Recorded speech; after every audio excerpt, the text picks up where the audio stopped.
Welcome to a new Waterwave TV interview. We got one of the new hot rising stars in the YouTube content creation world out of Minnesota. Welcome TreyfoeTV to the channel.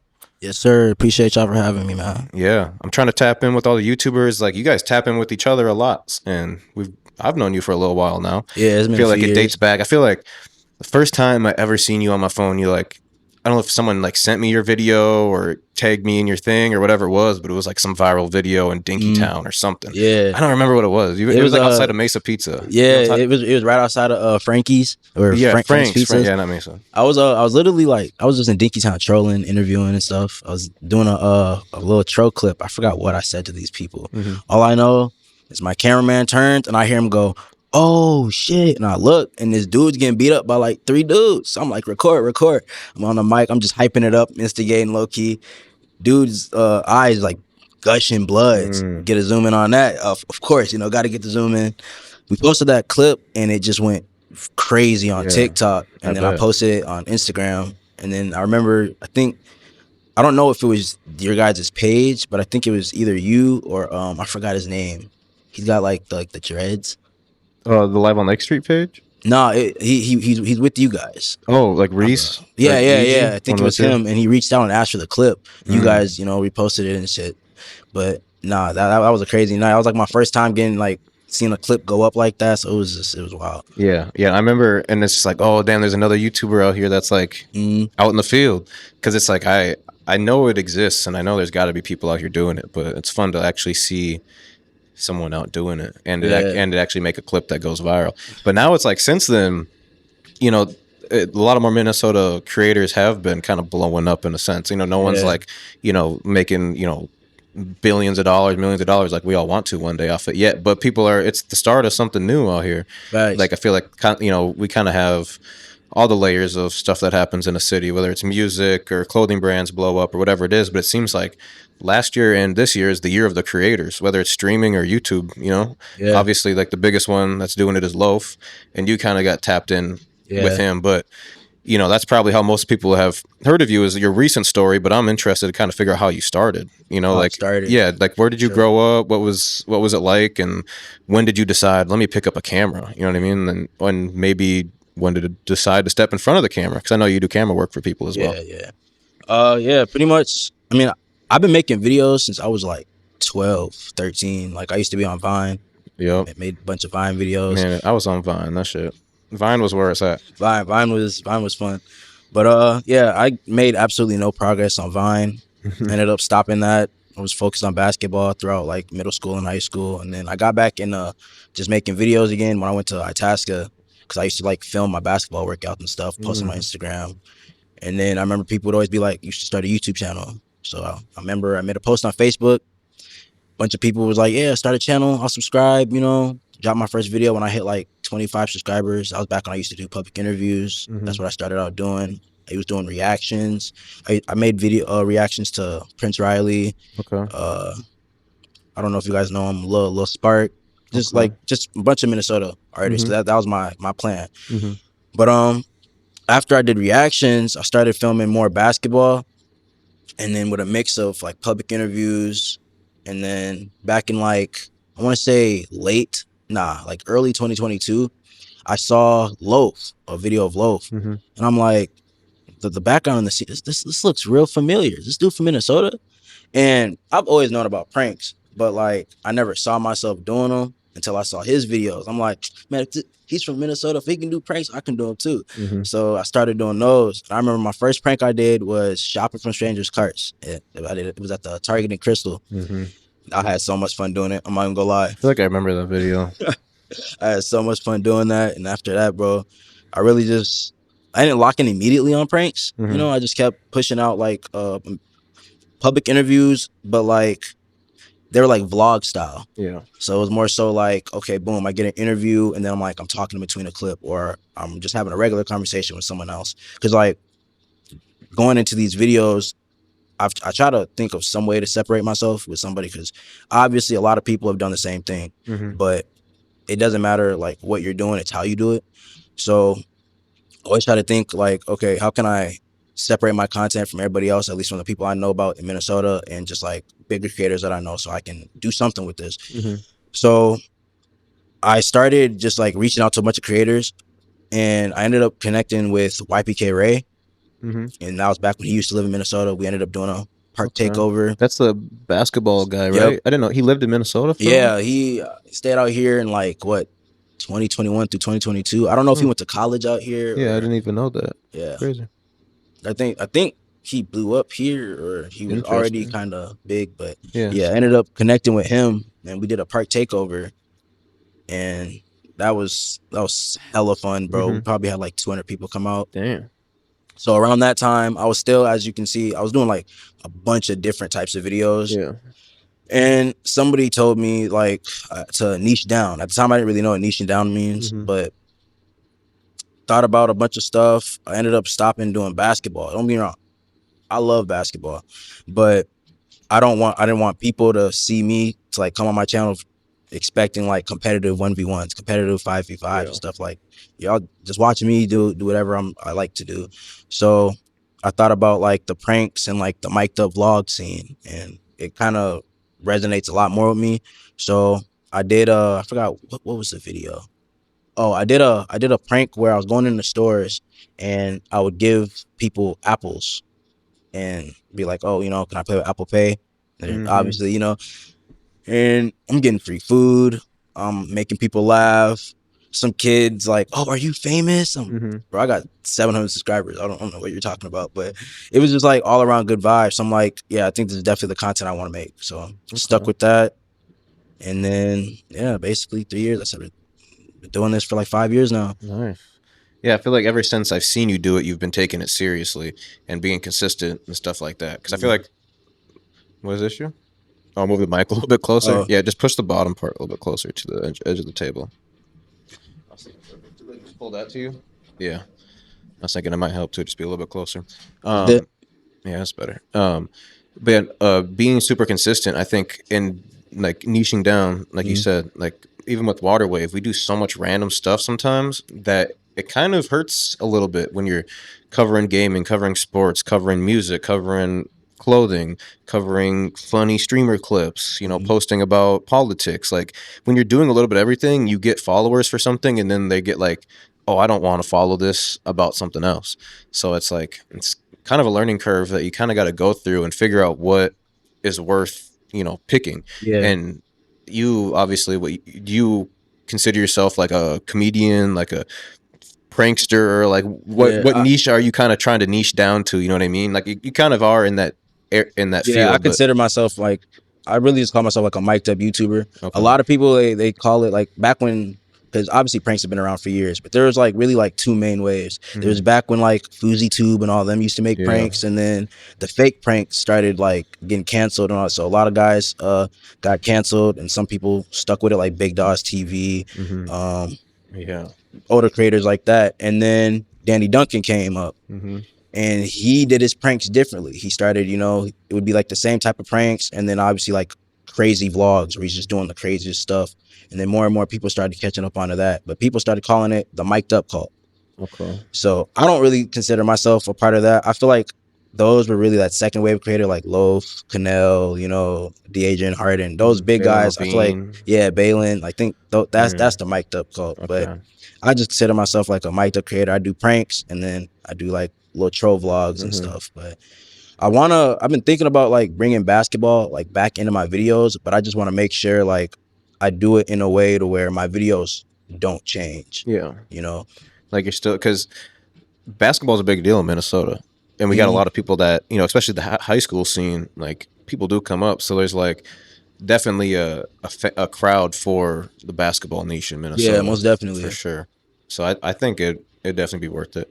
When you started making YouTube videos, I feel like nowadays everybody like wants to be a prankster that picks up the camera. It's like being like even with Twitch nowadays, like with Kai and Speed and the whole Phase crew and all them like doing their stuff, like that's like the new like I want to be a rapper is like I want to be a YouTuber slash streamer.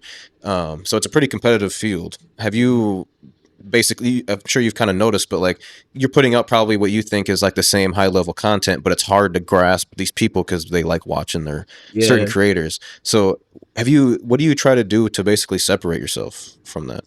Well, one thing I try to pay attention to, well, one thing a lot of creators don't pay attention to is you have to study the bigger creators, but a lot of people, they study them in a way where they end up like blatantly copying them, like Yeah.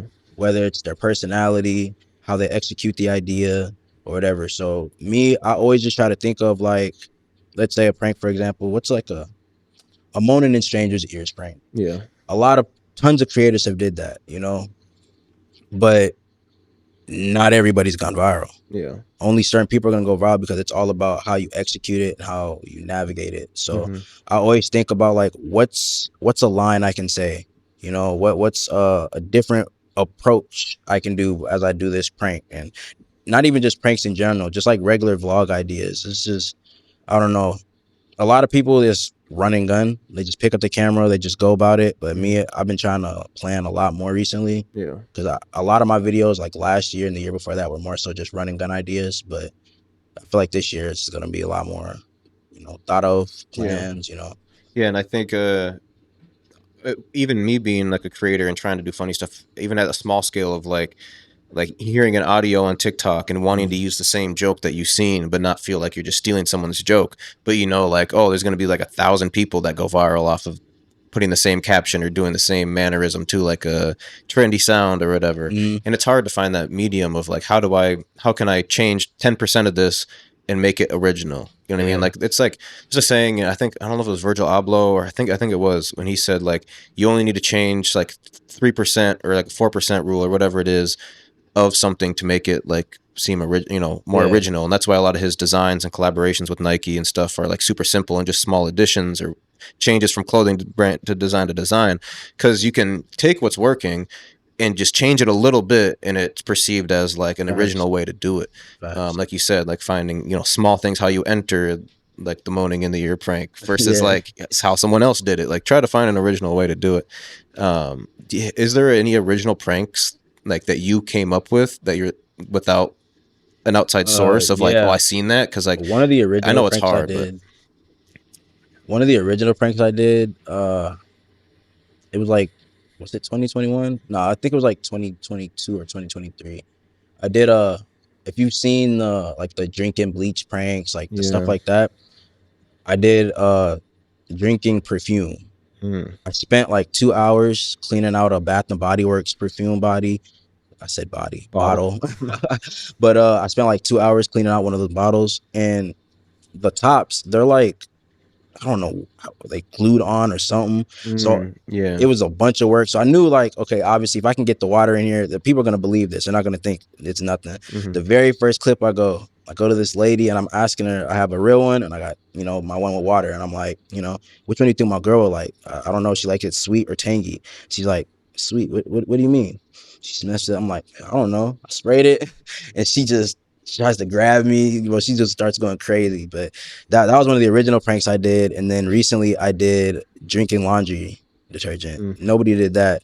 So yeah, there was like 2 of them I've done a few, but a lot of my pranks I've did, a lot of people did. Yeah. And I'm sure like even with how much is out there, like if it's like something that you came up with, like there probably is a small creator like yourself that maybe did it and obviously didn't blow up for it yet. But it would be cool to like, create like a certain prank that like everybody does. Like someone had to do the first gold digger prank on YouTube, and then like 1,000 YouTubers faked it and copied them. You know what I mean? Like to kind of start that trend. But to kind of switch topics, being behind the camera a little bit is definitely something I think that has helped your career a lot. I know you work closely with Goten and you've done a lot of his camera work. At least like every time I've seen him shoot, it's been you behind the scenes. I know when people travel and work with whoever, they help each other out in a lot of scenarios. But shooting for someone like him who, gets his foot in the door and now is working with someone like Lofe, now all of a sudden you're appearing in Lofe videos and you're like one of the like extra friends and buddies that is like always around. It's kind of cool to like to see how that works. But the point I want to get at is like the local scene out here is super collaborative. Like you hold the camera for Miles hold the camera for you, whatever it may be. Like you guys all work together. So how has basically being the guy behind the camera influenced your career in your eyes? I'm not gonna lie, I would say being behind the camera has influenced my career a lot, like a ton.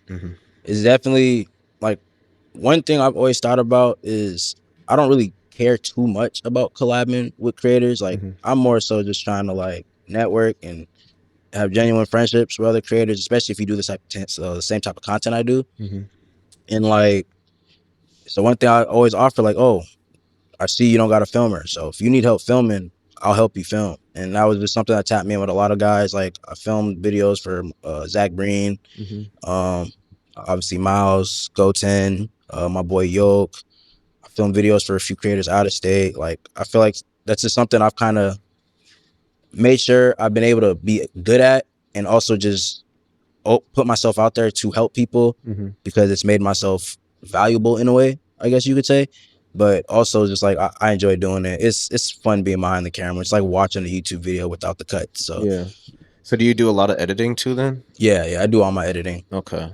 Yeah, it's definitely a skill. Like when people think of you just being like a funny guy on camera, it's like no, there's a lot more than to just say the joke and then it's ready tomorrow. Like there's the recording process, the editing process. Did the mic work correctly? Do we got to fix the audio? There's a lot that goes into it, and doing all those things I think can help a lot. Most definitely. In that way. So being a cameraman is kind of how you, for Goten, is kind of how you got tapped in with Lofe, right? Yeah. And Lofe has really helped a lot of creators out here unintentionally. It almost seems like, you know what I mean? Like, just like, yeah, you can come around with us. Yeah, you can be in my video, just by you being there. Like, do you remember the first time you appeared in a Lofe video, and how like the feeling of that, like being on like this is gonna get millions of views, or because I can't remember what it was, but didn't you like dressed up as like a baby or something like that? The first I can't remember like all the times you've been in there, but yeah, the first video. So the first video, or just like yeah, whatever. The first time you was like connecting with Loaf, being on camera with him, basically, like because obviously you've been behind the scenes before you were on camera. Okay. You know what I mean? But like, do you remember like appearing in? The first time I remember appearing video? was it Tennessee? I think it was Tennessee. I remember me and Goten literally just got done filming a clip. Like, I think you can see in the video, like I'm sitting there just holding the camera, I'm minding my business. Like when him and Goten are doing their thing, I'm just letting them, go about their thing. And whoever they're talking to, they asked Loaf a question, then asked Goten, and then I'm just in the back minding my business. They asked me a question. Dan turns to me with the camera, and I don't know if I forgot what I said. Like, I was genuinely confused on what to do, was asking about. But I guess people thought that was funny. And like people were in the comments like, oh, you gotta get him in more videos or whatever. Because after that, I started appearing in videos. I honestly don't know what to say when it comes to that, because it really just like we just did it. Like me and Goten would go film our videos, and then Loaf would have a plan to go film something, and we'd all go do it. But yeah, it just happened pretty naturally. Like it wasn't no, hey, you're gonna start filming with us, or not. It just happened. Like, I need you to be in all my like you're part of the team now. Just naturally just flowed. Yeah, it was just we just started filming together, to be honest. And then there was one, I'm not tripping, right, where you dressed up as a baby, or no? Oh, you were sitting in a stroller or something. Am I imagining that? No. I think I know what video you're talking about, but that was not me. That was not me.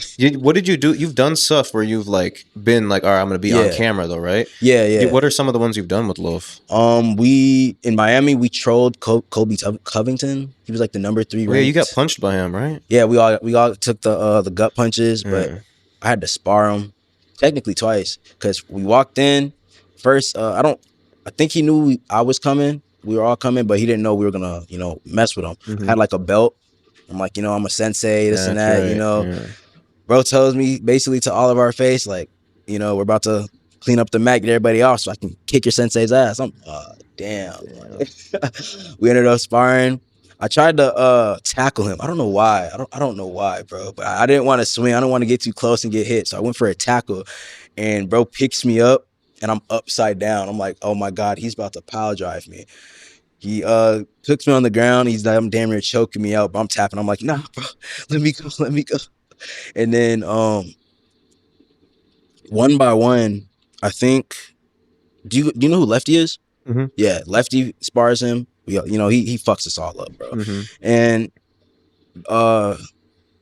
holy crap, my mind is going blank. My bad. But after we fought, we head into, I forgot if it was a coffee shop or something, because one of his peoples, they have like this giant like fucking coffee making machine. Yeah.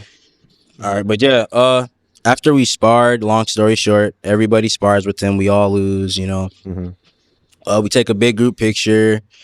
And then I remember asking him after we all linked up and did the thing, I asked him were you gonna like actually hit me? Because I took a kick to the stomach. I almost took a punch to the face, and then obviously I got slammed, I got choked out, and then we all took the gut punches. Bro telling me like if one of the kicks would have hit you, I probably would have fell asleep. But yet he's talking about I only used 20%. I'm like, bro, was I gonna get paid if I took one of these hits? Like, but nah, it was a really fun link up with him. You know, it was very unexpected. Like literally the night before we filmed that, I was editing and Loaf comes in. He's like, "Do you want to come with when we're going to meet up with Kobe?" So I'm like, "Yeah." Of course. Hands me the belt. I'm like, "What's this for?" He's like, "You're gonna tell him you're a sensei, and we're gonna get you to spar." I'm like, all right, bet." So that's how that happened. And then we were supposed to do the same thing with Sean, but it didn't really like. We got to the point to where obviously I tell him I'm a sensei, but this time I have his belt. Like his man's gave us his actual championship belt. Yeah. I'm like, yeah, this is mine now. You got to get this back. Bro didn't even take me serious. Bro. He's just like, man, he didn't even take me serious. So it just turned into just him and Loaf just vlogging and doing their thing. But yeah, me and them two, it was definitely a eye-opening experience when it comes to like the content scene of like how fast things can happen. Yeah. And just like how out of nowhere, because it was like 3-4 months before I started filming for Goten and filming with Goten and Loaf, I was doing the same thing I'm pretty much doing now, just making videos, just reaching out to other small creators and stuff. And then I remember Goten hit me up on Instagram. I forgot if he either commented or, yeah, he commented on a clip of that Apple Pay prank. And he's just like, it's funny or whatever. Ended up hitting him back, and I'm like, you know, I've seen you in those videos. Fuck with your energy, this and that. And then he hits me up like, I'm gonna say like a week or two later. He's like, yo, would you be down to help me film? You know? I'm like, yeah, for sure. I think something came up that first time where we couldn't film, but then we ended up linking up, and it was super fun. Bro gave me a lot of advice. Like that's my dog. Gutton's my dog. But yeah, he's helped me a lot. Both him and Loaf, they've opened my eyes a lot. They've taught me a lot. This last like year and a half. So is it true that you're banned trespassing wise from every Walmart in America? I ain't signed no papers, but yeah, I'm pretty sure they got my picture in the back of Walmart now. I'm told I'm trespassing from every Walmart in America. So have you tried to go to Walmart since you've been told that? I have not. No, I don't want to risk that. I mean, that'd be like a decent YouTube video. If you didn't sign a paper, I don't think they'd at least like, they wouldn't take you to jail. I don't think without. Nah, yeah. When you, I mean, if they do, then be like, sign this and we'll let you go. Yeah, and then now you're trespassed. See, the only thing I feel like I'm still officially trespassed, mainly because we had to sit there with the police officer. Oh, I just asked the police officer, I'm like, do I even have to sign anything? He's like, I legally can't command you. So I'm like, yeah, I'm not signing that. So how did that happen? Was that because I know Loaf got banned and there's that viral video of that bigger white dude with the glasses, or maybe he had glasses, maybe I'm imagining it or not, but that, you know, if you're a Loaf fan, you know that moment, and it's like a meme thing, and they've like linked up after that was Walmart, right? That wasn't like Target or another spot. Was that the day that it happened, or was there another one that happened recently? Yeah, this was recently. I was actually behind the camera. Okay. I was literally behind the camera helping Miles film, and during this time we weren't talking to anybody. We're chilling, we're in an aisle, and I hear a voice behind my ear go, "You can't record in here." And obviously my job as a filmer at the time, I turned the camera. And then he's obviously like, you know, yeah, you guys got to leave, this and that. Miles isn't trolling anything. We're walking out. When I'm behind the camera, I take my like filming, whether I'm in front of it or behind the camera, I take it very seriously. I'm not turning it off until the person I'm filming for says turn it off. I don't care what you say. So we're walking out, you know, we're not causing a scene or nothing. And bro's just like getting bugged up. And the cop is even laughing.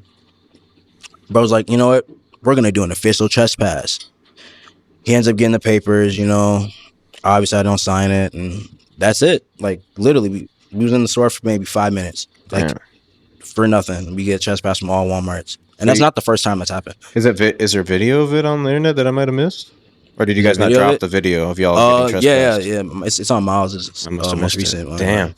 So being banned from Walmart, also, like, I feel like that's kind of that's almost like the life with being one of these content creators. Yeah. You kind of, there's like a lot of places you can't go. Wasn't, is that the only place you're trespassed from? Just No, not at all. okay. There's plenty of That's the others. only business I've been trespassed. Like, you can't go to any of them. Like, But there's certain locations, yeah, like, oh, the one in this state, the one in that state, you can't yeah. go to. And a lot of my trespasses, like, I've done some crazy pranks. Most of my trespasses come when I'm like just vlogging in the store. Someone's in the background goes to snitch about seeing people in the store with a camera. Then we get confronted. And yeah, it When ends it's up not in the end even of you that. necessarily doing something bad, it's just someone some Karen Yeah. trying to ruin your day. Yep. So then, some other moments that you have kind of been through. So you were doing an outro for video at the Mall of America and got a gun pulled on you.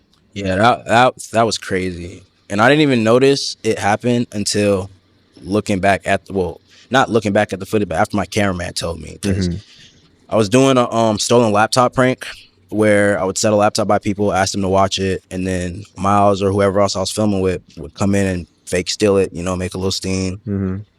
We had literally just filmed the last clip of that. I'm outside of Nordstrom on the first floor where that police car is always posted up. This happens to be the one time they're not out there. Of course. I'm doing my little outro because earlier on in that day, I'd had my first like fan interaction, like in public. Like I was at a library. We were trying to do a clip of the prank we were doing. It was just super dead. We're walking out and some kids start yelling my name, yada yada. Long story short, I'm talking about that in my outro, and I see the door open out the corner of my eye, and I hear, "What y'all got going on?" I don't look dude in the eye or nothing. I'm trying to do my outro. I don't care what he's talking about. I'm like, we're filming an outro. I continue talking. He's like, "Oh, all right." And I see him walk past me.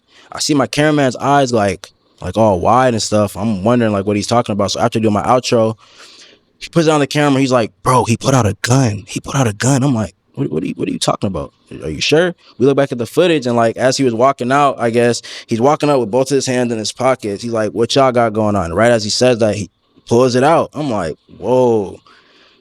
And it's like a lot of situations when that happens, I'll be trolling sometimes. Like, I'll be like, "What y'all got going on?" "Oh, no, we shooting an OnlyFans video."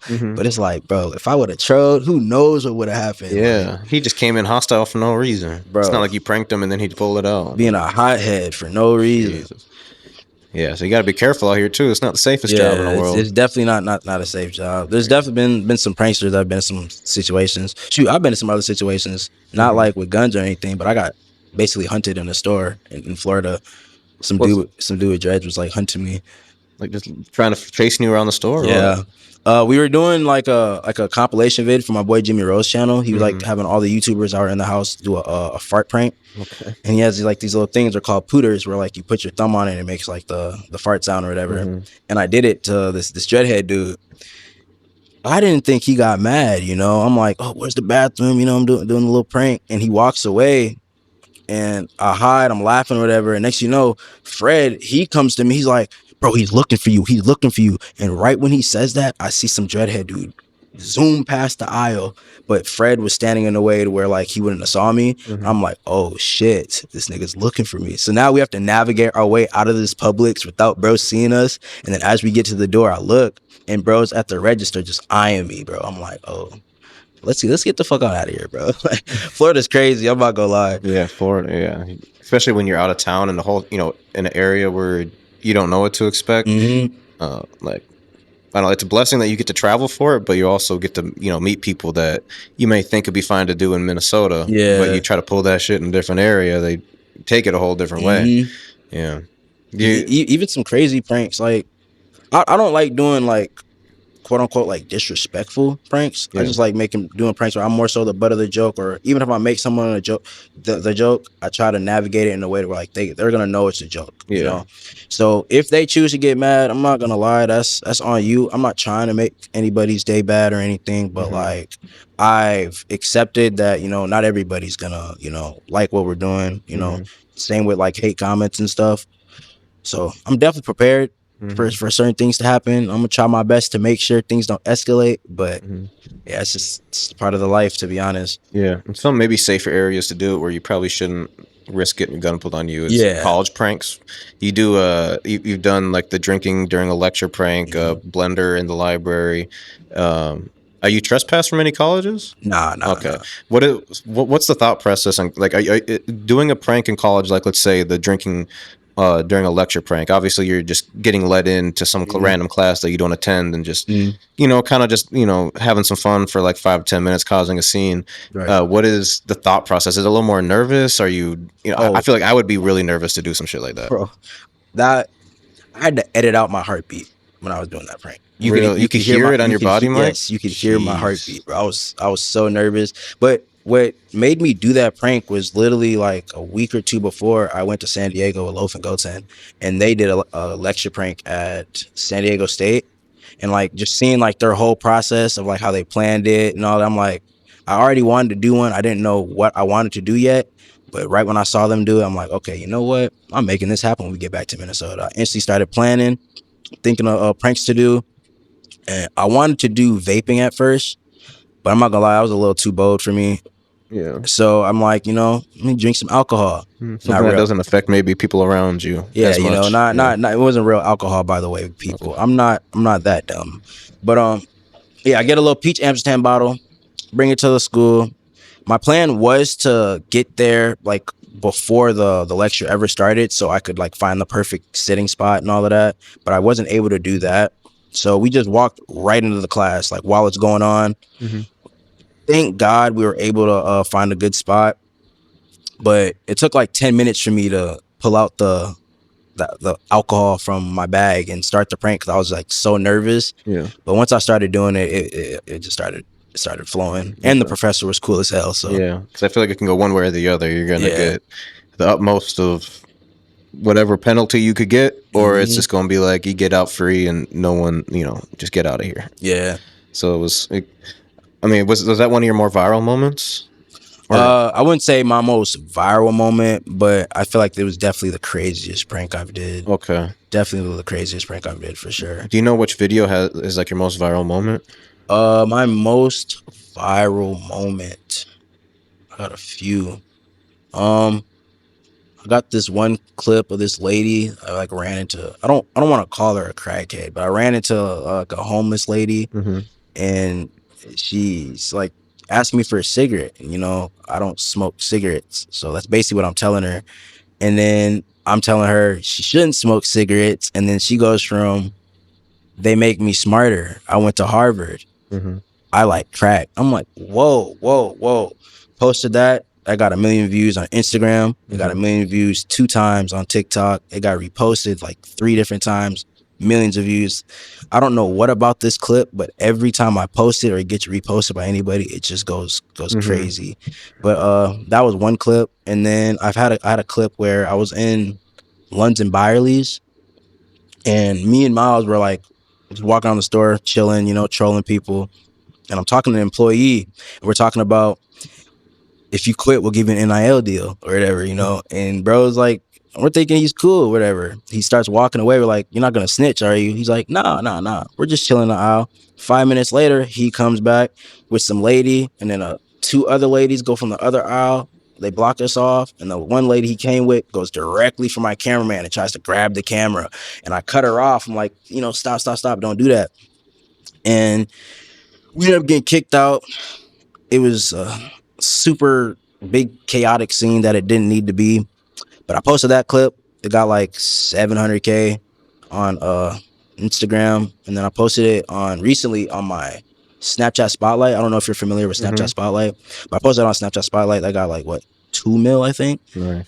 So yeah, I've had a few clips, but my long form videos, I haven't had none like hit yet. My most viewed video right now is the lecture prank and the laundry detergent prank. Yeah, so the long form stuff is hard. Same with like this podcast. Like the clips are gonna get 100 or 1,000 times more views than the full thing is. Just kind of how people perceive or take in media nowadays. But yeah, no, that's good. I think the reason why some like that cigarette one kind of goes viral is because of the way you handled it. Yeah, it's not just some crazy lady. It's like you were like super like stone faced, like what the fuck, and then you gave her advice like cigarettes are bad for you. I remember we were talking about like if you went to Harvard, you should know this, and you were like so like mellow and calm, like just the way you handled it. And I was like, think that's confused. Yeah, that's like the shit that makes the videos is the back and forth interaction, how it's handled, and Yeah, and also I hate when people are trying to shut down a prank and they go straight for the camera without even like asking, like, can you guys stop or leave?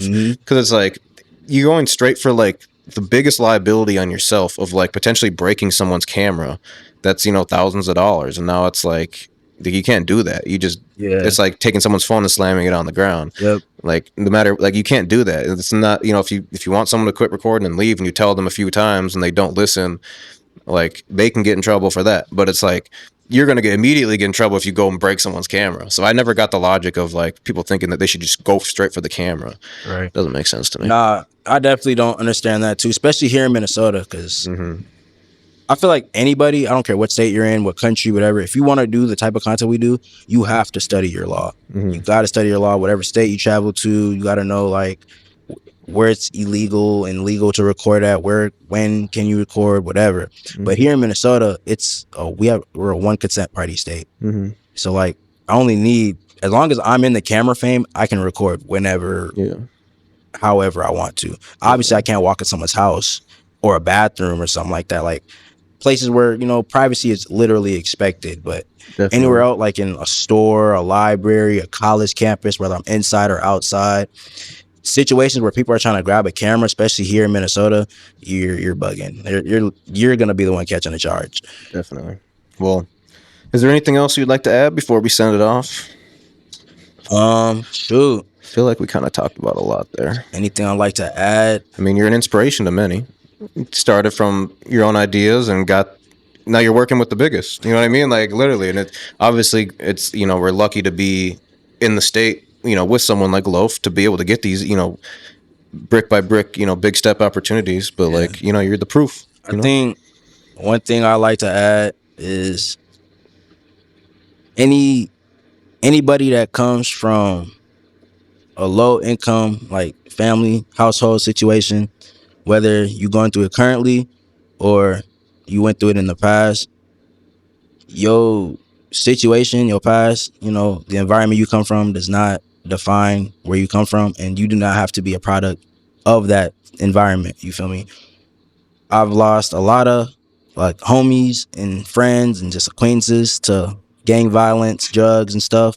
So I want to use YouTube as a way to show kids that they don't need to follow that stigma of being a trapper, being a drill rapper, you know, just doing bad stuff. They can literally use this phone right here and record themselves, be authentically themselves, and they can change their lives. Yeah, it's not guaranteed to happen for everybody, but there's other options. And I hope that throughout these next few years, my YouTube channel can show people in the city that you can do that. Of course. Said it best. Make sure you subscribe to him. It's definitely on the screen a few times or in the description, or, you know, I'll probably put the watch another video or whatever end screen thing as one of his videos, so you can go check him out.